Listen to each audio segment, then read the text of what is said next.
From activism within the law society, I went on to the wider questions of governance in the country.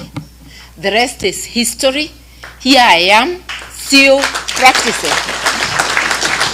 I'm still practicing the two professions, politics and law, and they intersect very well, because as a lawyer, you are taught to represent. As a litigation lawyer, which I was largely, you articulate the issues of your people. In politics, it's the same thing. So, I don't know, it's not 30 years, it's almost 40 years.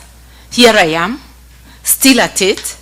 And instead of the more dark days, we've now gone 360 degrees back to where we came from. And this is not dark days. This is total eclipse. Yes. Total eclipse.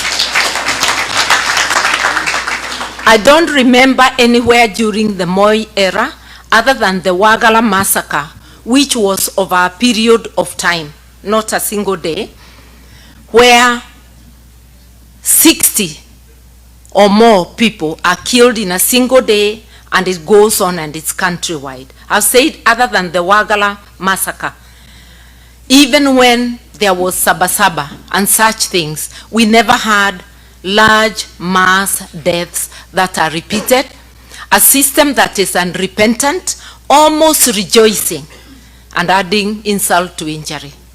Shoot to kill. And the Mtukufu of the day echoes the words. Then when he finds the UN is complaining, is asking for accountability, he says shoot in the leg, as though you don't die when you're shot in the leg. Rex Masai was shot in the leg and he died. So many have died. A gunshot on any part of the body can actually finish you, depending on where. So asking that people be shot, unarmed people, it's a criminal offense. And this is a guy whose case at The Hague never finished because the witnesses walimalizwa. Moja kwa moja, compromised, finished, all disappeared. And some were compromised and went away.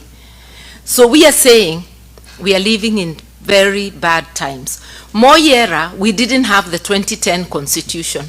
Now we have a constitution which is so explicit and which has all but been suspended. I am happy to be talking to you because in diaspora, you actually think about Kenya. Sometimes I think that you worry more than some of the people living in the country. The questions you ask, the support you send, and like my brother has said, you are the ones subsidizing the effects of bad governance. When there was NHIF, you sent less money for treatment.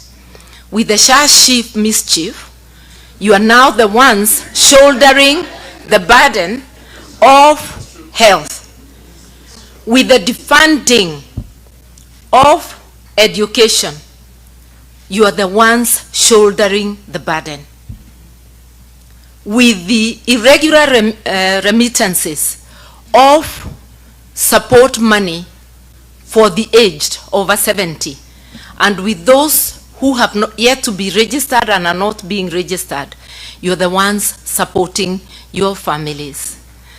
So you're doing a lot, and you still worry about governance. All those telephone calls, what's going on, what's happening in this and that place. So I'm talking to people who worry about Kenya, and we are asking you, word of mouth. You have more votes than in your pocket. A few of you are registered